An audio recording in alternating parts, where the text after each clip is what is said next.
All right, we got a lot of stuff in February on the discovery page. They're constantly tweaking this, changing things. Before you were able to put in your name or the name of someone of someone's community and to see all the communities connected with that name.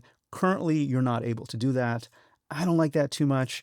And their search, I think it's called like fuzzy search, is not really strict, which means if I put in Marcin and I try to find my name, and I don't have my name in my about page or anywhere, it has all these things, even March's coaching, but nothing connected to my community. On the good side, if someone is actually looking for a specific thing, like education, they type in enter, then, oh, it changes. It seems like it changes. Oh, education. Okay, let's try educate, which is the name of one of my communities. There's one, okay? And the other one is somewhere probably further down. But it's nice that, my community is pretty far up for that keyword. And educating, there it is again. And here's my second one. So I'm happy about that, at least, right? And the other things we get on the discovery page are these new categories. They're kind of new. Again, these are changing all the time. 1, 2, 3, 4, 5, 6, 7, 8, 9. Now we have 9. And this is cool. We can see the communities, the languages, the communities that are in a specific language. You can search because there's a lot of these. You can search for your language to see how many communities. And I've noticed that the communities that have the most members are at the top. So English, German, and Spanish. That's all the things I've noticed in the discovery page. Now, the schoolers page is this is what the community page used to be. Now they changed the logo with a little cool cat here. And instead of community, it's schoolers. They merged community and the games community, which I think is a cool thing because before you wanted to give value to the community, but you didn't know where to post in the games community or maybe in the community. The name was weird, right? Like, oh, where did you post that? Oh, I posted it in the community. I'd say, oh, in the main school community. Right now it has this name in the schoolers communities, which is pretty cool. And it also kind of shows the vibe of the community, not too serious. It's a funny cat. The other thing we have here is now new statuses. So stars, the top 1% of discovery.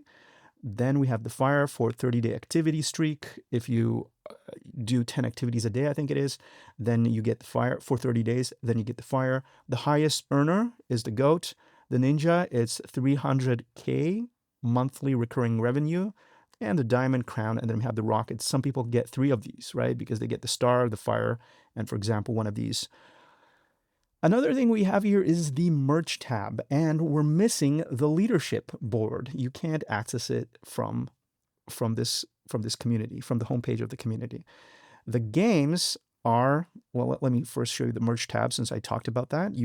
This takes you directly to the store if you want to choose one of these, and you can go ahead and then buy the merch. Pretty cool, pretty nice value, $30 for a school sweatshirt. If you click it, look at this.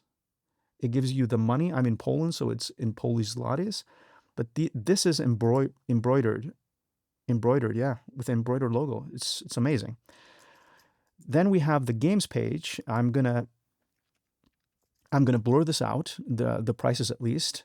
And this is the all tab. So you have all the communities, the top 5 of each communities.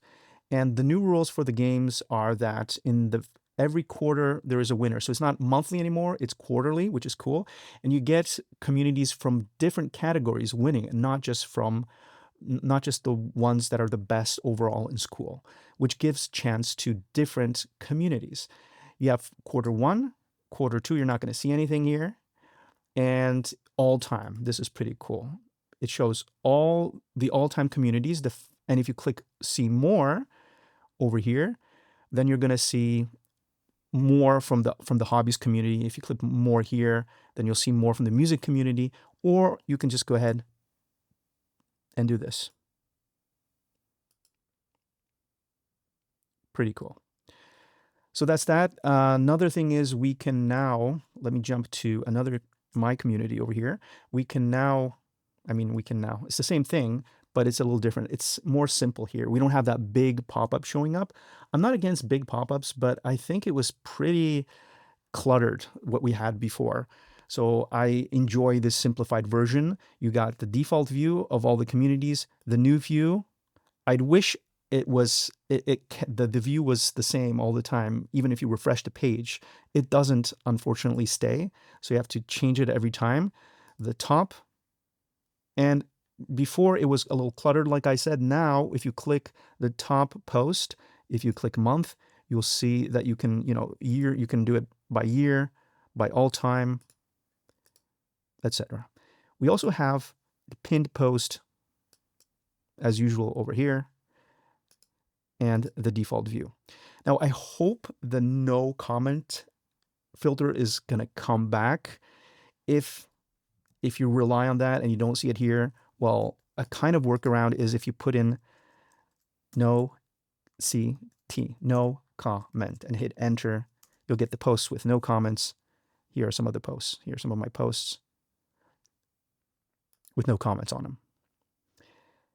Then if we go to the settings,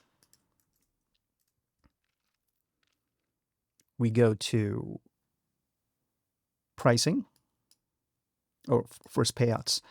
So normally you'll see your payouts here. Now, the way the payouts work, and this is especially true, I didn't see it actually, I didn't try it here yet because this is a free community. But in terms of the affiliate payouts, you have to connect your Stripe account one more time. You have to show your face. You have to do the KYC thing, the know your client thing, where Stripe will actually know that the person who is managing the account is you. It's more secure that way, and hopefully they will raise the limits that you can sell things for in Skool in the future, thanks to this feature. So I like that. In terms of the pricing, I've noticed that now if you had a legacy pricing set up that didn't have an annual pricing and you wanted to add the annual pricing, you couldn't do that before. You needed to choose right from here, monthly and annual, and that's the only way it worked. You couldn't get your grandfathered members to actually choose annual. Now you can do that. You hit these three dots over here, you can add annual. And the same thing if you have annual and you want to add monthly, well, you can do that right now. Then we have plugins. Nothing changed, nothing that I remember. Categories, we get to sort the categories. So it says sort recent activity. Now these are defaults. So once one of your members clicks one of the categories, they'll see the default sorting. I like this for updates, right? So I have Skool news and updates over here, and I have the newest posts. I don't want the most active posts. I want the newest posts. So when someone clicks the Skool Updates category, they'll see the newest updates on the top. And you can change every one of these over here, hit edit, and you can say whether you want it to be the newest posts, recent activity, that's the default, the best in the month, or the best in the year. So if you have like best posts category, right, maybe you want to have best of the month or best of the year set up, depending what you need. The next thing we have are rules. We had rules briefly on the About page. They changed that up, and now you can get your rules over here. So change them up as much as you like, give them different names, and then you can use this link. The link is copied. Once you click this, go ahead and open up a new tab, and there you have the rules. You can put this in your welcoming post or wherever you like. You have the link right over here.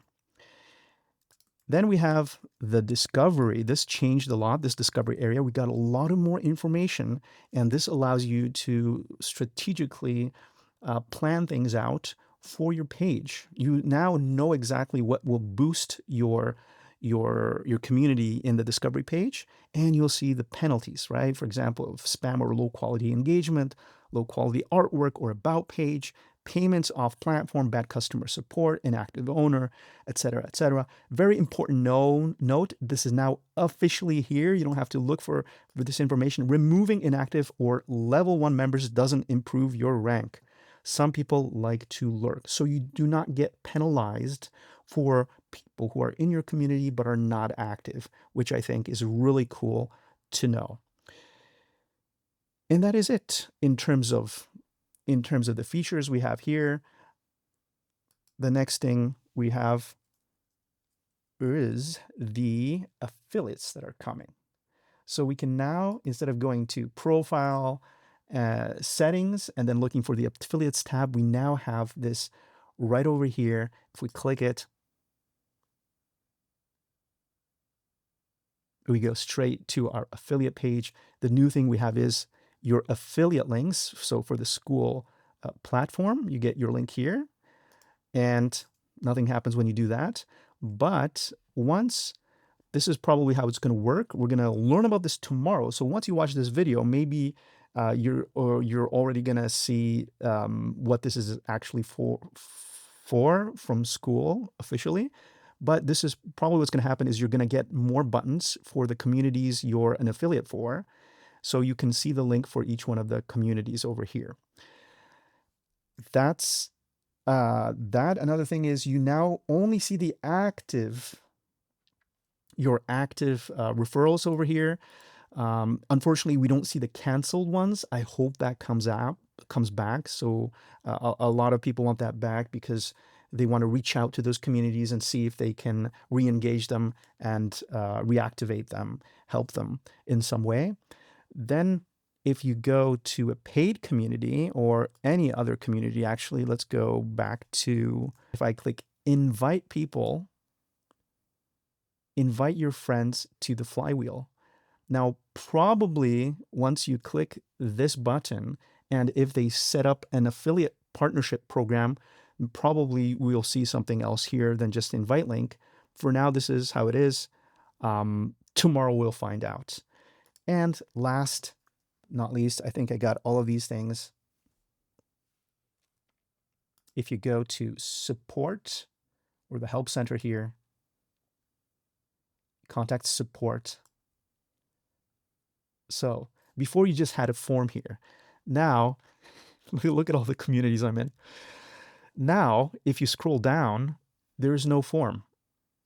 You have to click, like, what do you need help with? Like, with what community? Is it your community? This is my community. If I click my community, it's the form. But if it's someone else's community, let's go with schoolers, right? I need help with a specific community. Well, then it says, well, message the one of the admins here. That's cool, right? But then if it says you still need help, you can contact Skool's platform support here. This is really cool, right? Because it's a little confusing, I think, for people when they need help. They don't know, like, they might think that they're contacting the community, but they're actually contacting the platform.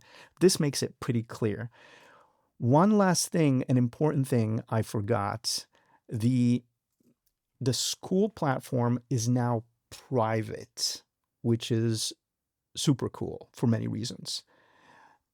The first reason being, the Skool platform is pretty big and it has a lot of posts on different topics. So before it was public, so all those posts would be on Google. Now, because it's private, you don't see those posts on Google, or even when you see them, you have to actually log in to see the specific post, which gives opportunities to all the other communities that are public. Because before, your public community would be competing with the Skool community. Now you're just competing with other communities that are not so large and strong and maybe active as the Skooler community, because it's like one of the biggest, if not the biggest, communities. Those are all the things I found. Let me have a quick look here. All right, so I do see 3 smaller things.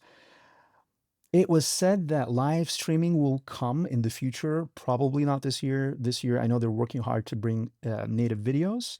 I also noticed that if you log out, now it logs out really quickly. Somehow the platform works faster.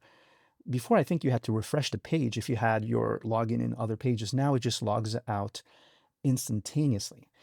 And the last thing over here is, it says you should use my referral link in the description if you're creating a new Skool community. It's a referral code. Thank you for supporting this channel, and I will see you in the next video.